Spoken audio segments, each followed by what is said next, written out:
Nick, what's up, man? This has been a long time coming, so I'm glad we finally are able to make it work. Man, I've been such a fan for so long. I'm like, I got to get on that one day. And here I It's am. crazy because we're bouncing around in the same circles. I know Pete Roberts up here is a good friend of mine with Origin. Yep. Obviously, you hosted a Squire program with Bedros and Ray and the team Yeah. not too long ago, right? No. It was November 5th. Okay, yeah, so about a What month a, ago. what an amazing thing, man, right?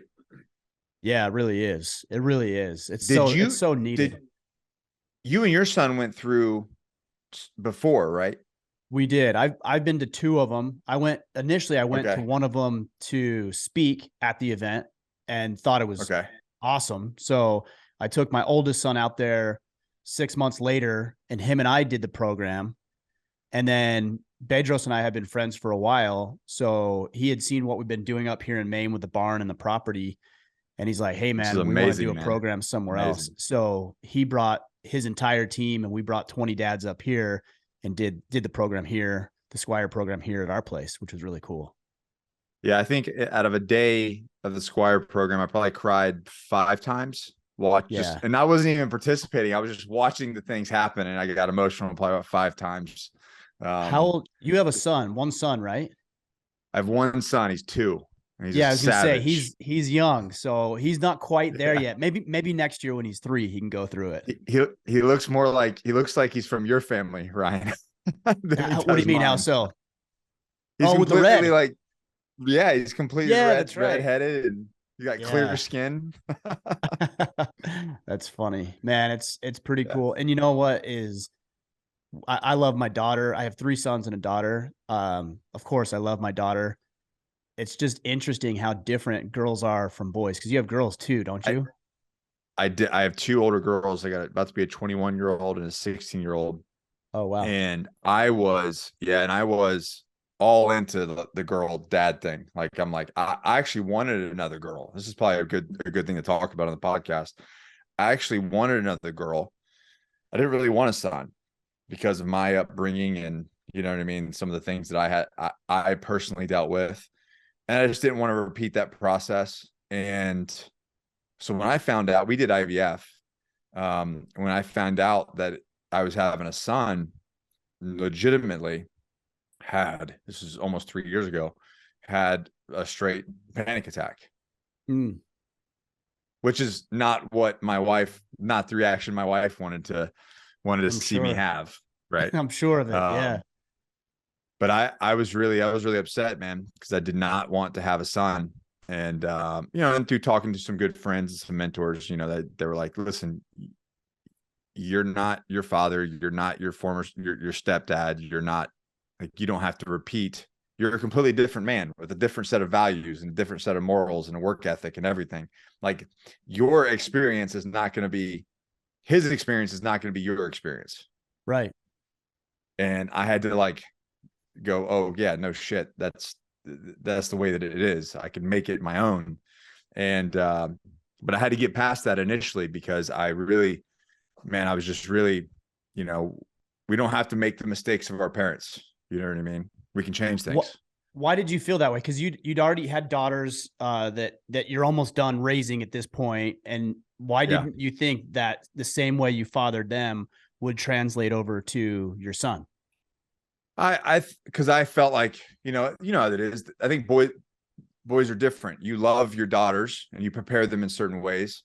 Um, but you have to prepare. Man, I think the Squire program does it best, says it best. Mothers turn babies into boys, fathers turn boys into men. Hmm. And that's a lot of responsibility. And because of my own background and some negativity that I grew up with, and kind of having to navigate and become the man that I am today, kind of on my own, and through, almost like guys like yourself, and becoming mentors, and you know learning different things of what a real man is, what true masculinity is. And so there was a lot of anxiety there of messing that up. and not being the person that you need to be. And Yeah. but I was contributing it to my own past. I had nothing to do with what was going on now or who I was today, right? I was coming at it from, oh, I'm just going to repeat the sins of the past because that's what happened to me, and that's not the case, obviously. What were some of the But things that you dealt initially, with when you were growing up? What were some of the challenges that you personally struggled I, with that you thought you'd pass down? well, I mean, not that I would, but I just didn't want to have that same experience. I mean, I had an abusive stepfather. My father was kind of in and out of the picture. Um, so it was just me, my brother, and my mom, and then with an abusive stepfather who was physically abusive to me and then emotionally abusive to my brother. And that was my life until 11, when a very serious physical altercation happened, and my mom found out that it had happened, and then that was the end of that. But nonetheless, that was my experience. And then I started getting into trouble, and by the time I was 13, I was convicted of 2 felonies. Had to go to juvie, did the whole boot camp thing. Was on probation for 2 years. So there's a lot, you know what I mean? And you talk about that a lot. You look at a kid, you look at a man, and he does something, and you go, the chances of him having a positive male role model or a positive father in his life is probably 0. Right. Yeah. Like, Yeah, it's I was pretty. that kid. So, and then I read or saw or heard, maybe you shared something about it, that when you decided to join the Marine Corps, it sounds like you had a difficult time even being able to join because of your past record, right? It took me almost 2 years, Ryan. Really? Yeah, it took me almost 2 years. And it was funny. I mean, I can still see it today. Michael Klein, who's retired, he lives up the street, and he goes, he comes out at the back, and you remember the whole deal. Like, they go run your paperwork in the back, and he Right. comes out looking with papers, and he's shaking his head, and he's like, son, you are never joining the military at all. Yeah. He's Yeah. like, this time I'm like 16 or 17 or something like that. And I think I just turned 17 because I was like ready to go. I'd already living on my own, had a job, making good money, and I was like, okay, this is what I'm gonna do. I wasn't even in school anymore, because I basically dropped out and got a GED.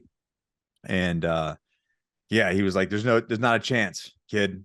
There's no chance that you're ever joining the military. You've got 2-time convicted felon. You got drugs in your record. You got gang in your record. Like, it ain't happening, kid. And this is in the 90s. Yeah. This is during, Clinton era. So So what was that process like then for you to be able to join? I mean, obviously there was probably some sort of additional waiting period. There was probably some sort of nope. recommendations that you needed to get. Was there anything like that? He said hard no. That's what they said. Have a nice day. Yeah. There's the door. Have a nice day. But man, I tell you what, like, being the rebellious person, you've followed me for some time. You've seen me, like, I kind of just go against the grain, which at this point we all are, right? Yeah. Yeah. And it's much We're needed. all, yeah. And so at that point in my life, I just was like, oh, you want to tell me no of something I want to do? Well, let me show you. And I mean, I literally, I nuked my life. I was making anywhere from $1,000 to $4,000 cash a week at my job at 17 years old, at a Mm, house on the beach by myself. Like, I was doing very well. That's the reason why I left school, because I had that job, and I was like, it doesn't make sense for me to give up all of this money and what I'm doing in my life to go learn about photosynthesis and to dissect frogs in a lab. Like, I'm just not into it. What I mean? That's not going to right. move the needle in my life. And because I had gotten in trouble and then rebounded at a very young age as a teenager, I was like, what do I do about growth? How do I move the needle into my life? And because I had to do that, right? I had to recover from that. I was on probation for 2 years. I had to serve a community. I had to do all these different things to kind of rebuild essentially a reputation. And so when I wanted to do something, it was like, this is what I'm going to do, and nobody's going to stand in my way. So I just went at it from one thing at a time. I said, okay, what's the problem? What is the initial issue? Okay, so a GED is an issue. Okay, I'll go to college. So I went to college. Now I'm no longer a high school dropout. I'm a college student.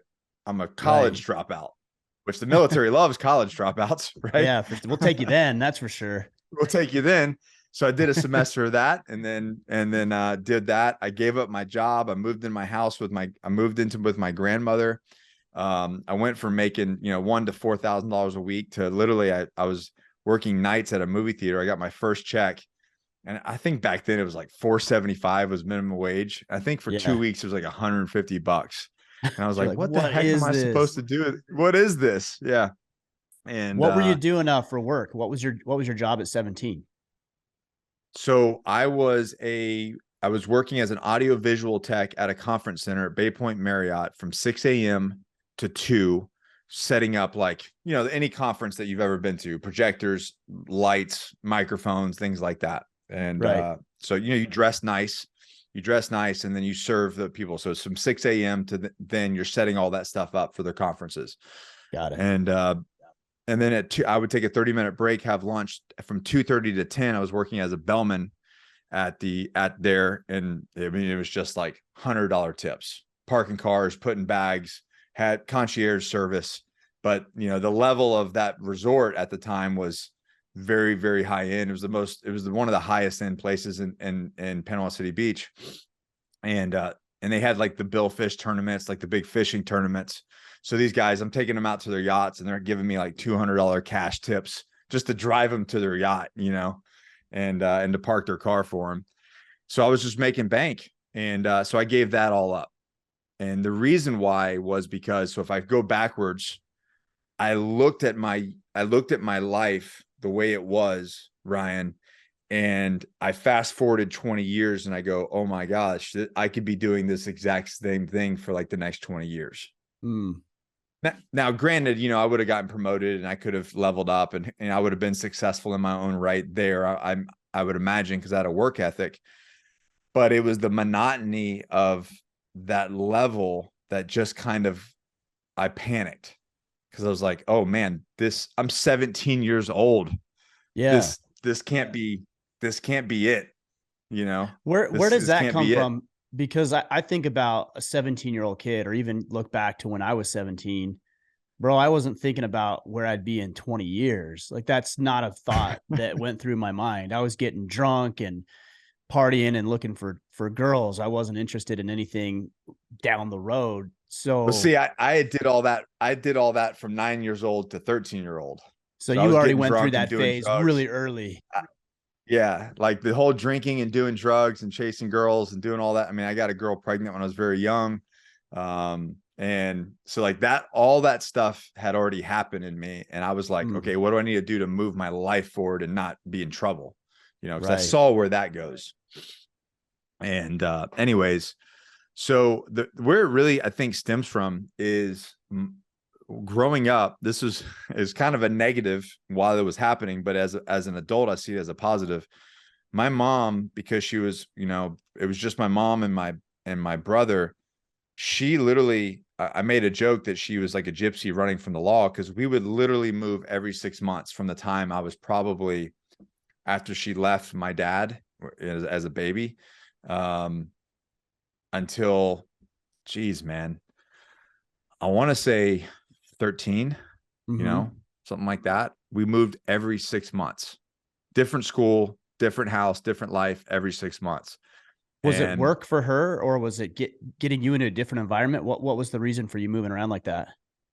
it's funny. I asked her that as an adult, and I said, "Why the hell were we moving?" She goes, "Oh, honey, it really just came down to work. Came down to Right. like looking for jobs. You know what I mean? What I could do, and if we could make more here, and and there was some stuff with the stepdad that played into it as well. But anyways, she was really basically just going from job to job, Mm-hmm. and we were just. I remember literally waking up in a car. Now I don't know if this is a kid's memory, right? Sure. But we were talking about it the other day, and I was like, I remember waking up in the car going, "Where are we?" In like the middle of the night, and she's like, "Oh, we're moving," and you're like, "Oh, okay."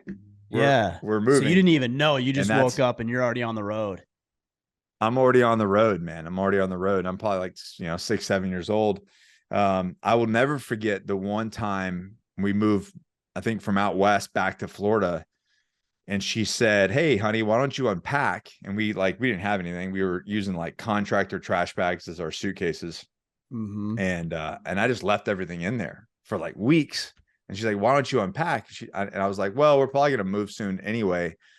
So I just figured it'd be faster if I just leave it in there and just use the stuff out of there."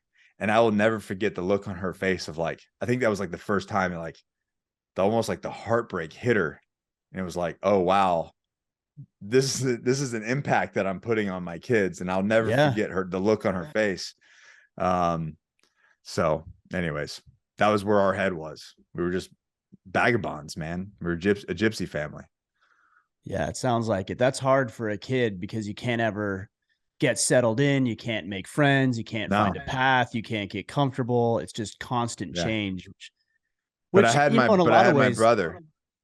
oh, that's good. Yeah. Well, I was going to say too, Yeah. in a lot of ways, it probably prepared you for resilience, emotional and mental Mm-hmm. resilience in the services, and then even now as a civilian, a Yeah. business owner, a father. There's a lot of resilience that comes from that.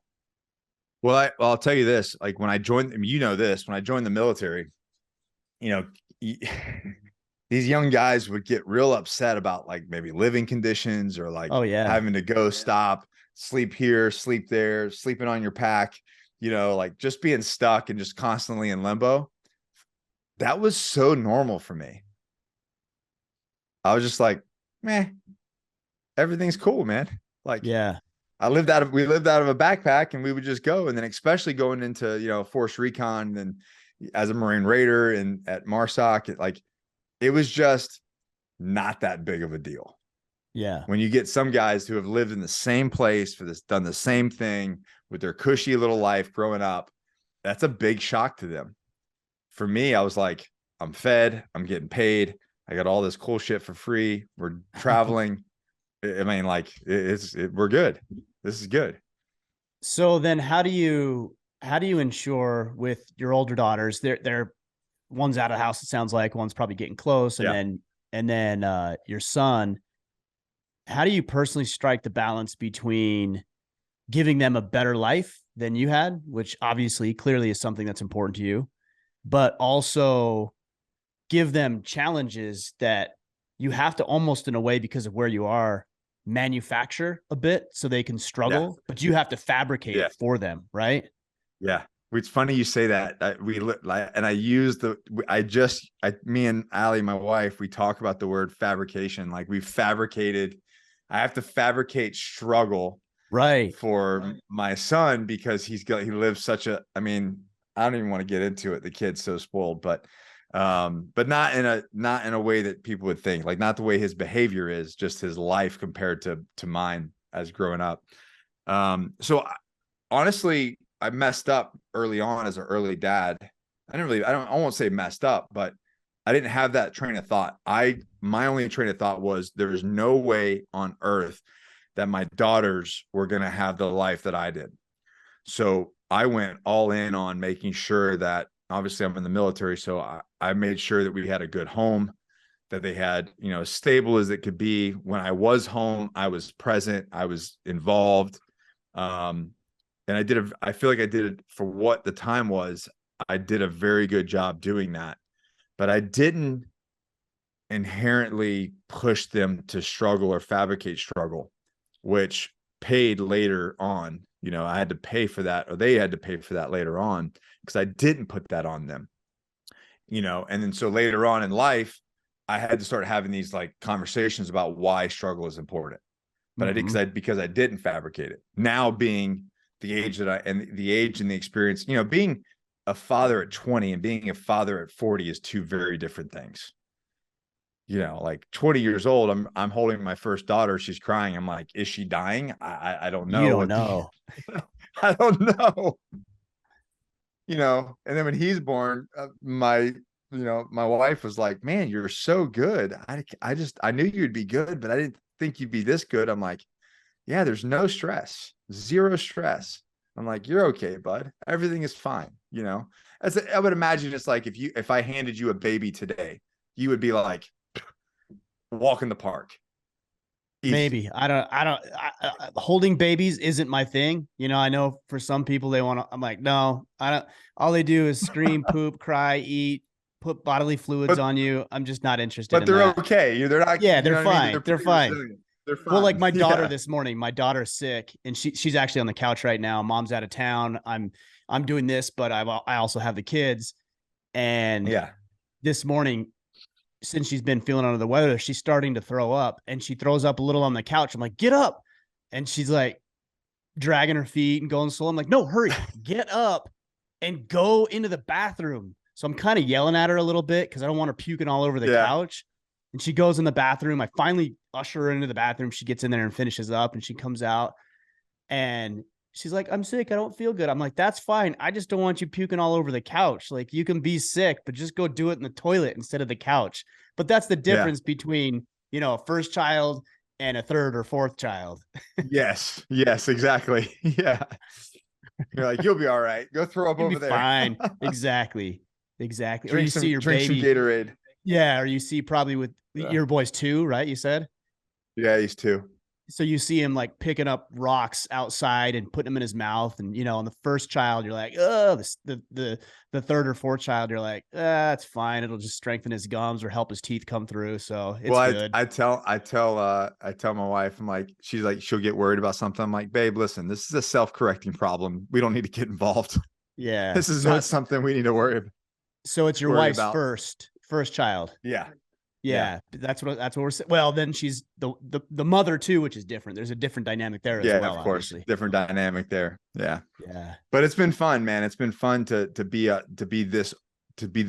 older and to be, you know, a veteran father and kind of see it that way. But we've talked a lot about that because I mean, the reality is now and the success that I've had in life and the work that I've put into growing what I have, you know, I mean, the kid has a nanny. He's never going to see the inside of a classroom.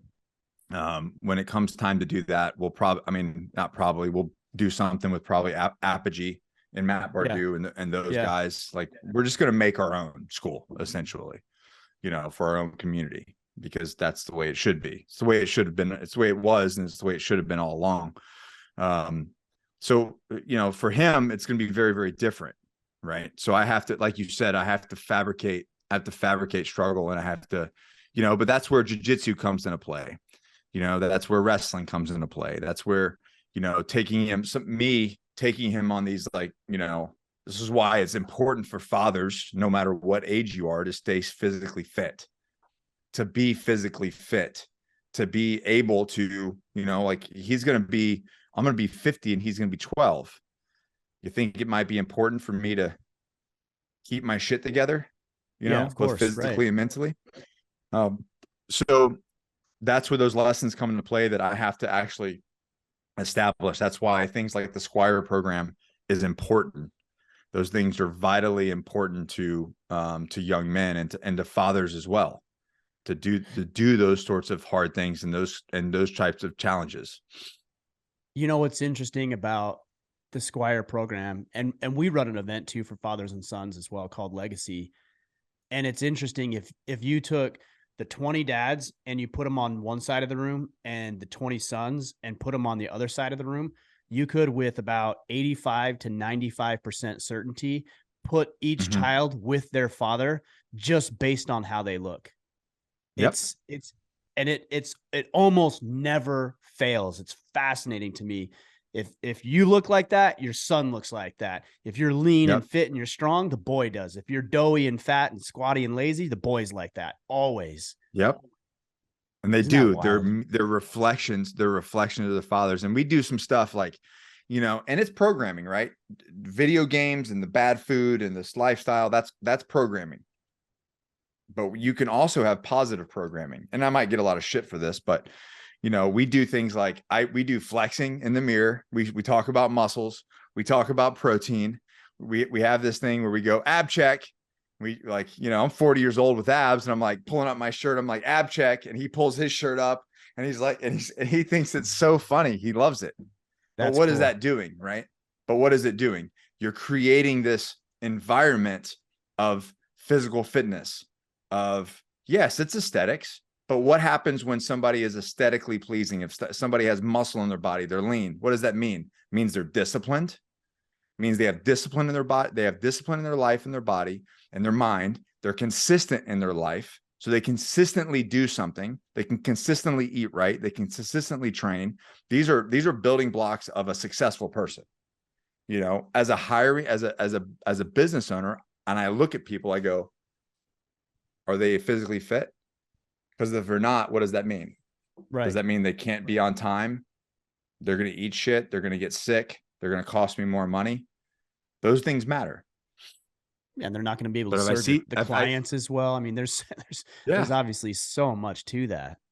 Yeah, it is. right. It is So like, interesting because a lot of times in modern society, we're not supposed to do that, right? Because you're judging and you shouldn't judge a book by its cover. It's like, no, yeah, you're right. I am discriminating. That's exactly what I'm yes, doing. And I'm I'm discriminating profiling. because I want the best people in my corner, on my team, et cetera, et cetera. Exactly.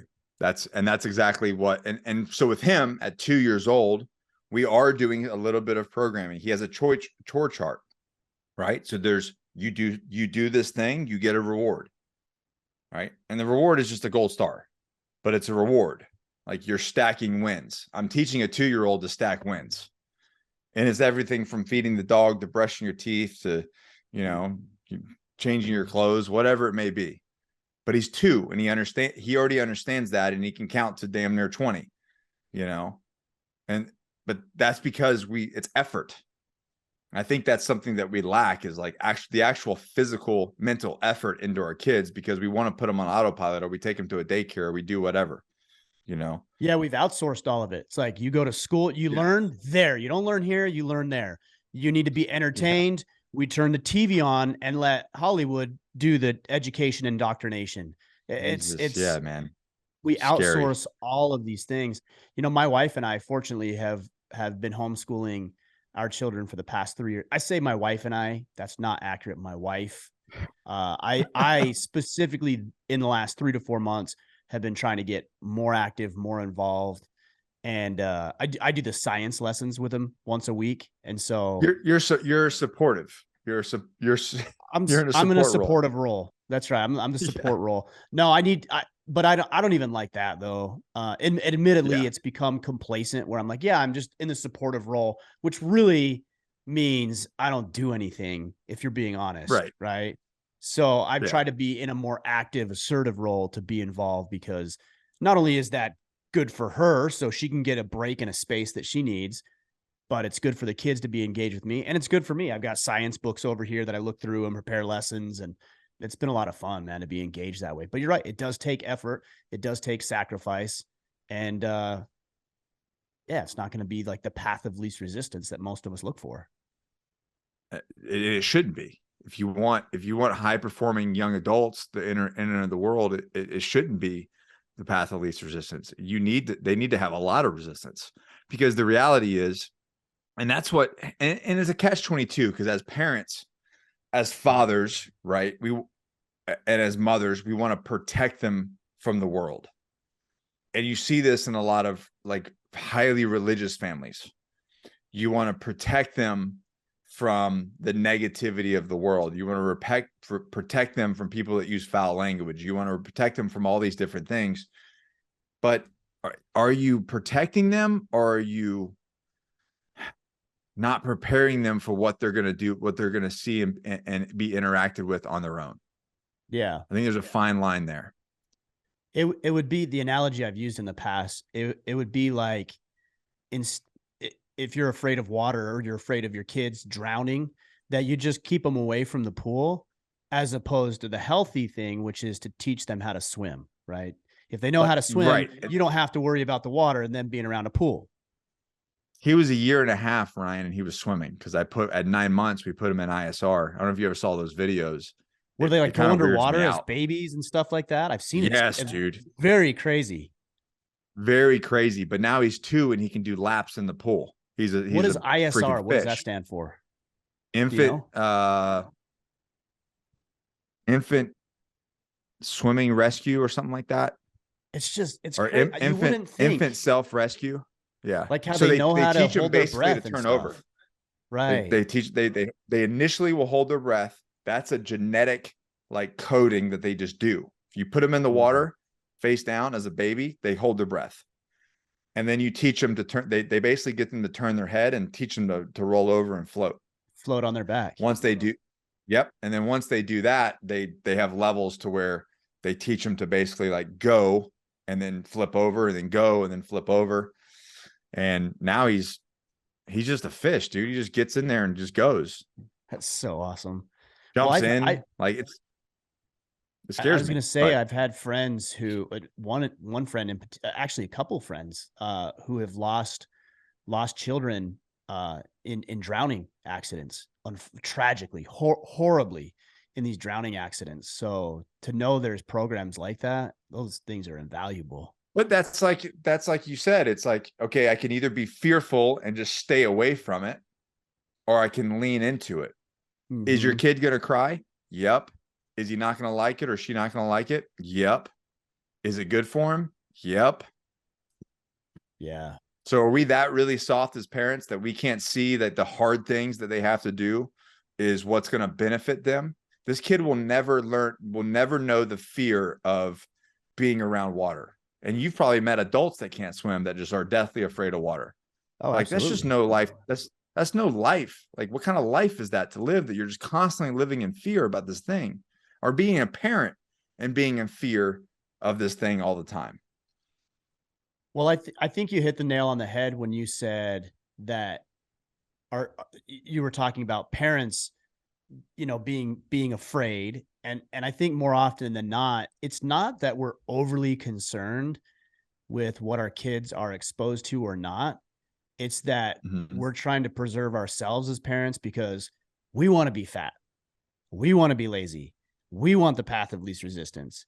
And we say, oh, no, Right. I'm doing it for the kids. No, you're doing it for yourself because you don't want to put Yeah. yourself in uncomfortable situations. That's good. That's a good It's point, man. selfish. That's a good point. Yeah, it's being selfish. And I actually have said that. I said if you're, this is really towards men because this kind of gets into my business, but I tell people, dude, if you're that dad that's overweight with type 2 diabetes and you got kids at home and a wife at home and you're the single income for that family, you're a selfish prick Mm. because you're literally so getting yourself to where you're going to be a liability for your family, and God forbid something happen, what are they going to do? And I made that video, and of course I got a lot of hate for it, like I always do, but that's okay. I welcome it. But then what was really sad was a woman got on there and made several comments saying, unfortunately, this was my husband. And now Mm. my kids and my grandkids don't have their grandfather and father in their life to like walk them down the aisle, to like experience all these different things that life is continuing to happen. And that person is no longer on this earth. And they all miss that person. And that's really shitty, man, because it's it's something that we can control. It's one of those things that we can physically do and we can physically fix, right? And so that when that hit me, I already knew that, but then when she made that comment, it hit me like a ton of bricks. I'm like, well, there it is right there. That's the reason why that I talk about the things that I talk about, because it's sad and it's selfish. What's interesting is if you look at our demographics, and it doesn't matter if it's on the podcast or Facebook or Instagram or wherever, our demographics are typically about 85% men and 15% Mhm. women. And I have a lot of women who reach out to us advocating for what we're doing, believing in what we're doing because they have a husband or a man or somebody who's not in their lives, whether they're dead or, they're a scumbag, a lot of different scenarios. And I won't pass judgment on that. That's for them to decide. Yeah. But dad's not around and they've got these kids, specifically boys, and these moms just do not know how to raise their boys. And that's not an Mhm. indictment on the mothers. Like how you were raised a lot by your mother. I was raised primarily by my mom. And my mom would say, if she was on this podcast with us, that she was deficient. She knew, not Same again with as an my mom. indictment Yeah. against her, but she's like, hey, I'm not a man. I don't have the tools to help you be a man, like you were talking about earlier. And these ladies, And these and 15% of the women who are here are looking for some guidance to help raise their boys. Unfortunately, they can't do it. They got to get other men in their lives. and unfortunately, that's kind of what happens. In my mom's case, she's working 1 or 2 jobs at a time. She's not even there. Right. Right. Like, we're in survival mode, man. You know Yeah. what I mean? Yeah. It was a survival mode, you know? Well, it But sounds yeah, like, with me, it's like looking for that, the way to act. But I got that from my buddies who didn't have good parents at home.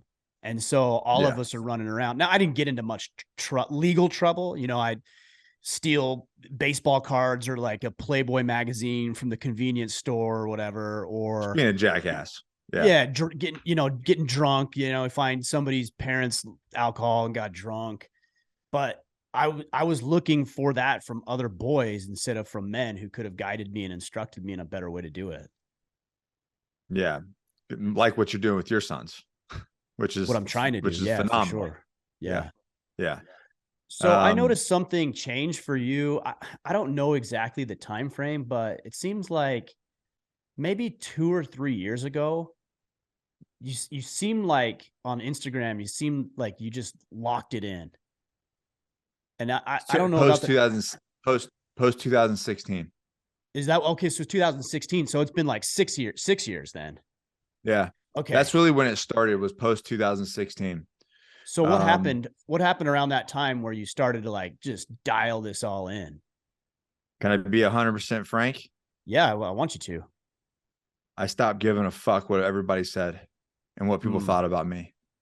Because so a group of people, and you probably even remember this when it happened, came after me and said that I did all these different things and blah blah blah, and like I actually made a video about it with B just this week and launched it Monday. Bunch of people were just, you know how it is within a community, is everybody wants you to do good, just not as good as them, right. Right. you know. Or better. And so I came from a world and a community of people that were taught to be the quiet professional. That's what they like to say, the quiet Mm-hmm. professional, right? Don't use your there's people that like, don't use your trident to get ahead, don't use your badge to get ahead, don't use all this stuff, so just be quiet. And even my first company, STS, my training consulting company, it wasn't even about me or an individual. It was about like, our thing was like shield to shield, we're stronger together, that sort of thing. And unfortunately it doesn't work. People want to connect with a person. They want to understand. They follow Order of Man because of Ryan. They want to get to know Ryan. If you remove Ryan, what is Order of Man without you? Like, I as a take I face, as a I personality. I actually would challenge. Well, we can come back to it because I want to hear what you have to say. I'd actually Yeah. challenge that premise, but continue and then we'll get to it. Yeah. Yeah, we've had some good debates through Instagram. No doubt, no doubt, Which and we that's can talk good. about later. Yeah. Yeah, for Yeah, it's sure. good. I tell people all the time, they're like, I don't agree with all my friends. They're still my friends. Right. That's like the world that we've came into. You have to agree with everybody. No, you can disagree and have conversations with people and have different points of view. Like, Exactly. anyways, so in marketing and growing the business, I was really like, okay, I'm going to stay in the shadows. I'm going to do these things. I'm going to try to treat people well. I'm going to take care of veterans. I'm going to do all the right things. I'm going to follow all the rules that I was told in the service that we're supposed to follow. Ryan, I was broke. I was living hand to mouth. I was barely making ends meet. That nothing was growing. And then all of a sudden, it felt like the whole world came against me. Every contact, every friend, every relationship that I made, I lost like 90% of them to BS. Mm. Like, people just were like, nope, I'm out. I don't want to be involved. And then, so I went through this grieving period of like, how could this happen? Why is it happening, etc. And then it hit me. I was like, wait a minute. If I can do all the things that they told me to do, if I can just serve people, keep my mouth shut, keep my head down, just follow the rules, don't talk about being a raider, don't put any of my stuff on things, like books and badges and all, you know, I mean, just like basically what all the Navy SEALs do. Like, Right. don't do that. Right. Right. Right. And then It's and I like the still Raider get and trashed. Ranger community seems a little bit more quiet than the Right. SEAL community. Sure. Right. So, I did all that and I was like, wait a minute. So if I'm going to get destroyed and if I'm going to follow the rules and to get publicly destroyed anyway, what does it matter what I do? Mm. So something switched a little bit after that. And I was like, once I got through that grieving process, something switched and I was just like, well, I'm going to do whatever the heck I want to do. But when that happened, this fire of personal growth started to happen with myself, because I was like, okay, well, I'm just going to say and do whatever I want to do, for better or worse, because it's just me and I don't care anymore. Because if they're going to damn me for following the rules, then what are they going to do if I don't follow the rules and just blaze my own trail? Mm-hmm. You know what's weird? No, people stopped talking. I started making more money. I started getting healthy, like mentally. Not to mention that was still part of my like transition out of the military, and we all have that. Hell, I wrote a book about it. But we all have that transition out, you know, and they're all very similar. They all look very similar. So anyways, so when that happened, I started this journey of personal growth, and then getting coaches, figuring out taking charge and ownership of my health, my hormones, getting on, HRT, and just becoming like where I'm at right now. How can I be the very, very best version of myself of where I'm at? How can I become the very best version of myself today? What do I got to do? What do I need to learn? What's the concepts that I need to learn? What are the physical things that I have to do? And that's what started that journey. And I just I went all in on it. I went all in on that. And it changed my entire life. What is the reasoning for the whole concept of the quiet professional? Because my mentality is, if you have something, whether it's tools or information or resources that can serve somebody else, then it's not right. It's actually morally wrong in my mind not to share that with Quiet. people who could be impacted by it. Right. I don't understand that. I think while you're I think this is Nick's opinion. So I just caveat that this is my personal opinion. I think it's about control. I think it's a way for them to control you. Because we would have people come down and speak to us when I was active, and go, just remember, guys, you guys are not special. And I'm like, it literally says the word special on the building. The word special is written on the building in letters for everyone to see. Yeah. Yeah. And you are special. Your title is special operator. Yeah, you're a special operator. It says Marine Special Operations Command that has special operators that work in there. But then we would come down and be like, listen, you need to be a quiet professional. You need to be humble, and you're not special. You're just regular Marines. Just doing then they would say, you're just Marines. You're just regular Marines doing a special job. So wait a minute, we're doing a special job, but we're not special. So I really do think, Ryan, I think it's a way for them to control you, to utilize you, but to put you in this cap, right? We don't want you getting too big. We don't want you to getting too know-it-all, because then we can't control you. And you know more than us.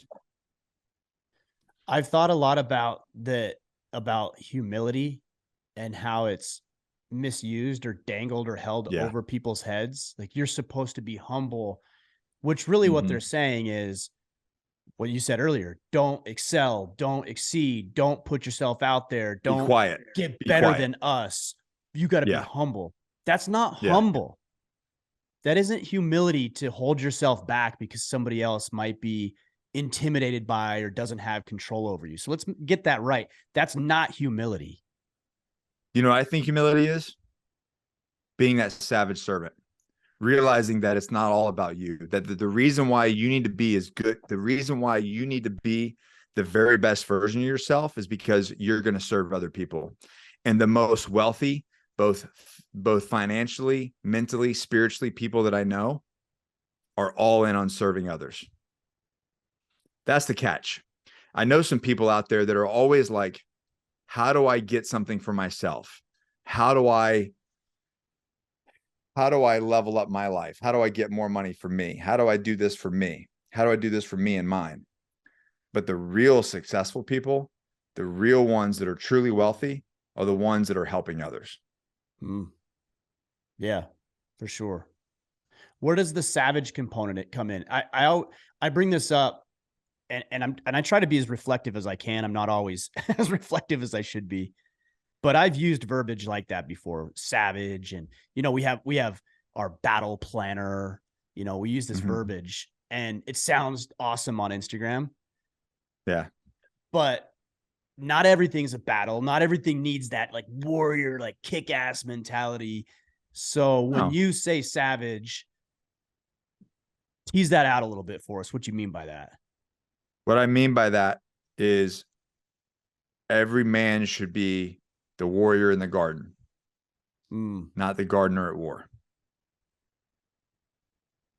You need to have the capacity to be the savage. You need to have the know-how to be as dangerous as possible, to be as physically fit as possible, to be an absolute badass, but to have it completely in check. To also to know when you have to fight, and to know when you have to love,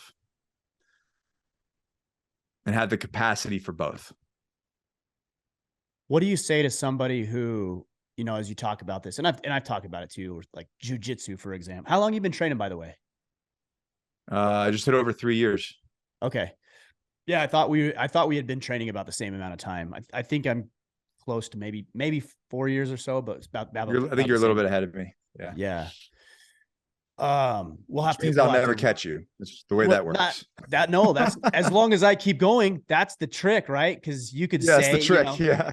Well, I think you probably know Andy Stumpf, and he is. I mean, he is an assassin on the mats. Yeah. And I rolled with him. Maybe we were both in our first year, and I rolled with him, and we were fairly evenly matched. Like, he was a little better than me, but he couldn't sweep me. I couldn't get past his guard, like kind of a stalemate. And then I rolled with him this last Origin Immersion camp. So 3 months ago, he's a purple belt now, and he demolished me, like absolutely demolished me. I've heard rumors that he is an absolute assassin on the mats. That's what I've heard. So yeah, we got to be careful saying, "Oh, I'll never catch up." It's like, well, like you absolutely, if you're more consistent than somebody else, or even just natural talent, and you hone and refine it better, you could absolutely catch other people. Yeah.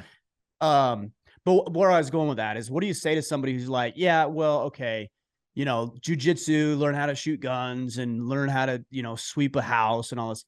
But the odds of me using that are, I'm never going to have to do that, which is actually probably true. Like, the odds of you having to get into a physical altercation are significantly lower than they've ever been. So what do you say when somebody says something like that?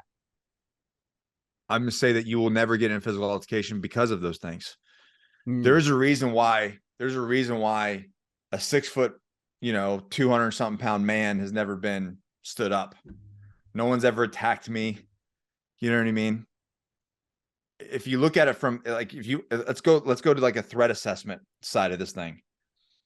When somebody wants to break into a house, there's never been a house broken into. Like, I was just talking to a marshal who's been in law enforcement almost his entire career. And he goes, in 10 years of B&Es, not one had a dog in the house. Interesting. Why? It's not something they want to deal with. They don't want to mess with that. They don't want to mess with uncertainty, for sure. It's uncertainty. If you look at a guy like you or a guy like me at a gas station, you look Ryan, you look angry. You look like an angry person. Yeah, and I'm not, but I know it comes across that way. Your facial expression, you look like an angry man. you don't look like somebody that I want to go, hey, give me all your money. Yeah, sure. You Makes might sense. almost be looking forward to that. You know what I mean? Like you look like a guy that's like, oh God, I've been waiting for this my whole life. You know? I've dreamt about this moment for my entire life. And here it is in front of me, placed before me. And here it is. It's like those things that people go, you know, that somebody breaks into your house and you go, oh, you think that I'm trapped in here with you. Yeah. No, you're actually trapped in here with me. This is like, you know, this Well, is my dream come true. It actually happened the other night. I'm laying there in bed to sleep, 1:00 in the morning, and my alarm goes off, or the house alarm set trips. And I'm grab my gun, get up. I'm on the floor. I'm on my feet. And I just peeked out my room and looked out the front door. I didn't see anything down the stairs. And I went back in, and my wife's up and she's like, what's going on? She woke up to the alarm going off, me grabbing my gun. I'm already on my feet. I'm like, what's going on? Is the alarm's going off? I need you to pull up the cameras. So she pulled up the cameras, and long story short, the wind actually ended up blowing open one of our doors that we failed to lock. And that's why it tripped. But I was excited. I was ready. I was like, oh, here we go. Got my gun, got my this is it. Plan. This is my moment. It's on. But the reality is, because we train this way, because we prepare this way, because we mentally think like this, the reality of something ever occurring for you and I is very slim. It's a good God point. forbid it does. It will not be the outcome the other individual thinks it will be. It will be the worst day of their life or the last day of their life. But that's the reality, right? The reality is you prepare for something that's never going to come. But you look at somebody who doesn't, they are inherently a victim. So I look at that dad, right, who's overweight, that doesn't train, that doesn't do anything physical. And he has this thing in his head where he thinks, and you know how it is. It's like the guys that talk about jiu-jitsu. It's like, well, in a real fight, I would be, you know, I'm a savage and I would be throwing blows and doing all this kind of stuff.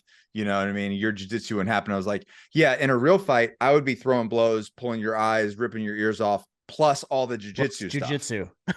Right. Yeah. Right. So we're still not equally matched there, Holmes.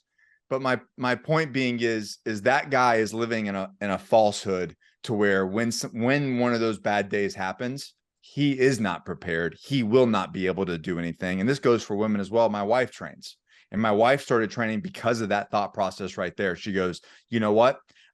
I want to be as physically, mentally, spiritually prepared to protect my children and my family as much as possible.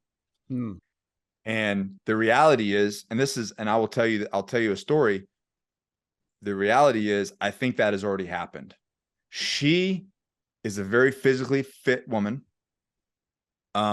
She has that kind of look that you do, where like you initially look at her and you're like, I don't think that I want to mess with her. She looks like she would rip my hair out and drag my face against the concrete, which she would.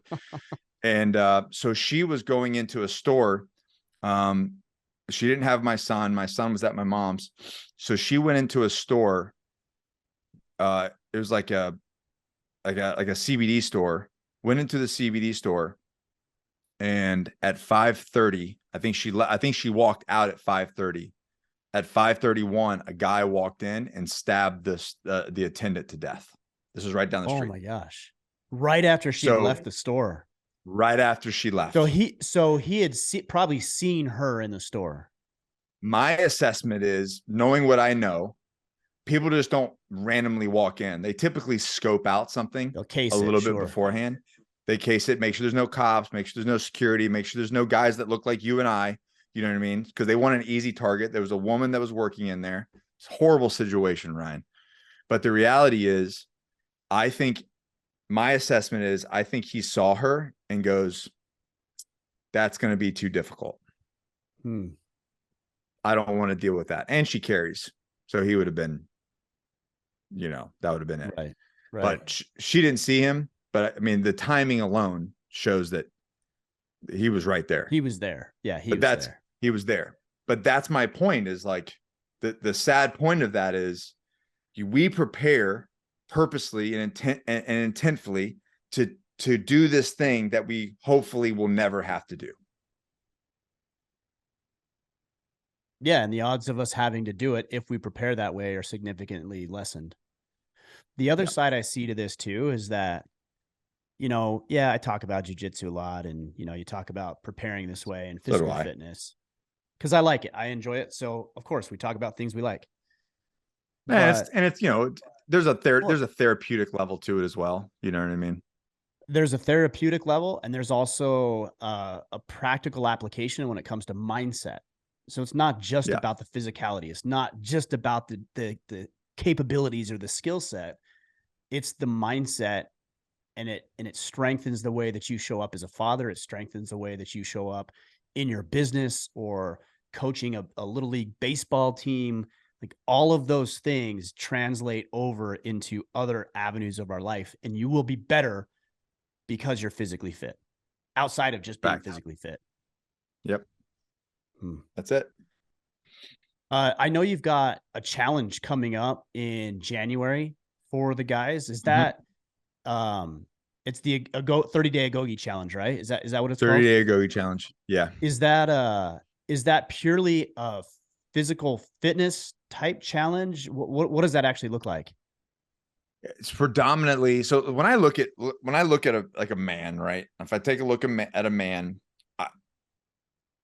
for instance, say somebody wants to be one of my tier one clients. We want to scale their business, right? They want to scale their business. They want to go from $1 million to $3 million. Okay.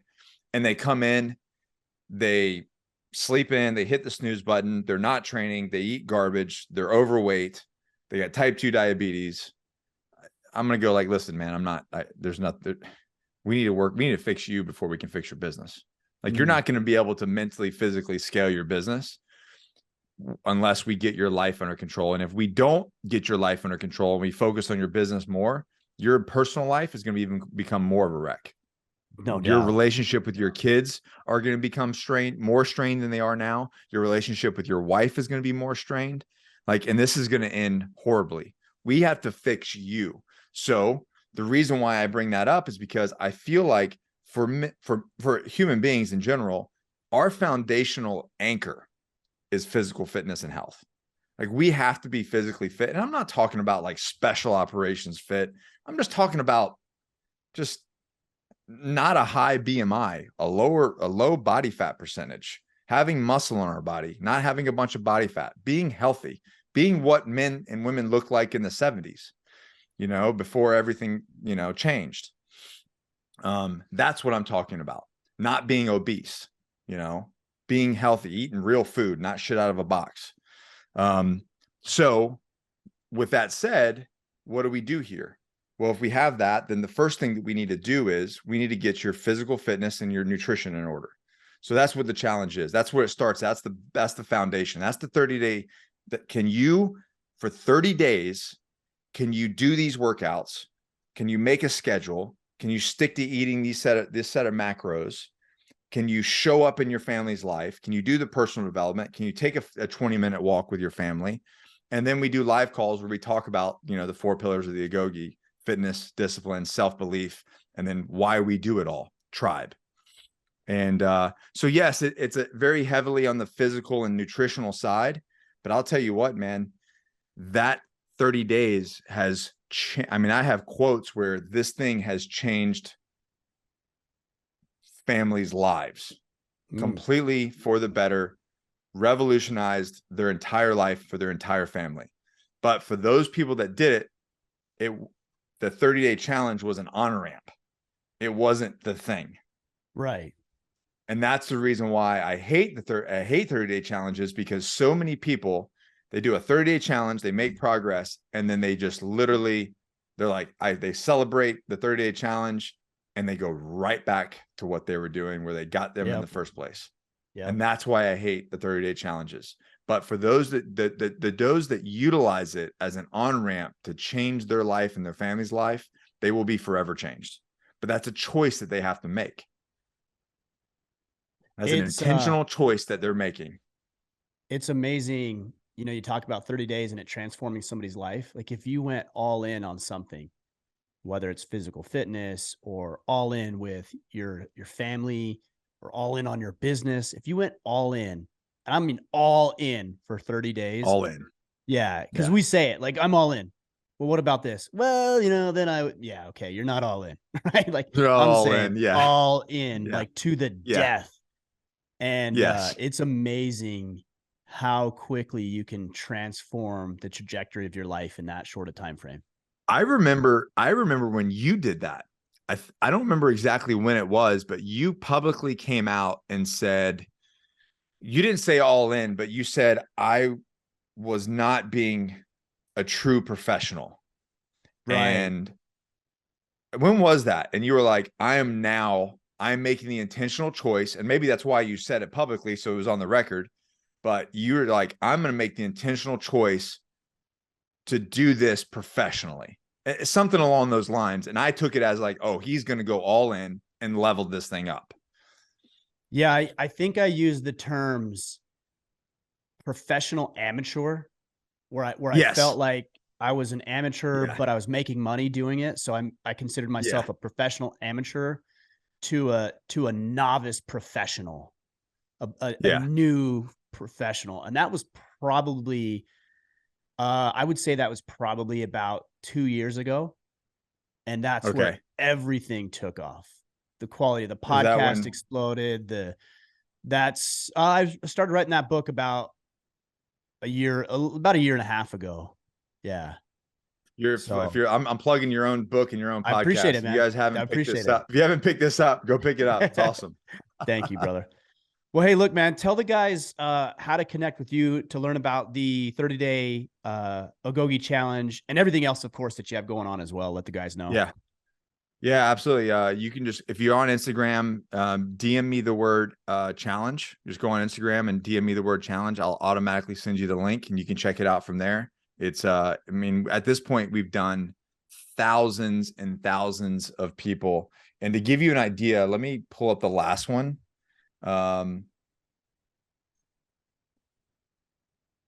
Just to give you an idea of what it does. So I think this was 2020. No, this is not updated, I don't think, as of now. This was not including last challenge, because we just wrapped the last challenge. We've lost 1,700 pounds this year and 900 inches. That's awesome. That's in really cool. 2022. So Yeah. that's not including the November challenge, but yeah, so not including the November challenge, 1,700 pounds and 900 inches in 2022. So over that, of pounds lost and inches of circumference. So we make them, measure themselves as Sure. well. Yeah. And, Yeah. but anyways, that's how wild is that, dude? Like I 1,700 said, pounds. it's amazing what you can do in 30 days if you do it right. And Yep. you're like, all right. And you can do anything for 30 days. You could do That's right. anything for 30 days. If you Yeah. can't, like, just go slink up in a corner somewhere. Cause I mean, Yeah. come on, you could do anything for 30 days. Well, brother, I've appreciated this conversation. I always take notes, man. I took lots of notes right here. I've got a few more. And I'll sync it all up so the guys know where to go. So the best way is to send them to Instagram. Is that best? Yeah, that's the best. Okay. Go to Instagram. Sweet. We'll sync it all up. I'm everywhere. I'm in all the things, but if that's the easiest part, the easiest way to go. Right on, brother. Well, I appreciate you, man. It's been good to get to know you. Of course, follow you, but then this is the longest conversation we've had. So I'm always inspired and motivated by what you're doing. So I just got to say thanks for what you do, because it's actually helped me on my journey and path. And I'm still on the path as well. And it's really helped me. So thanks for that. And thanks for joining.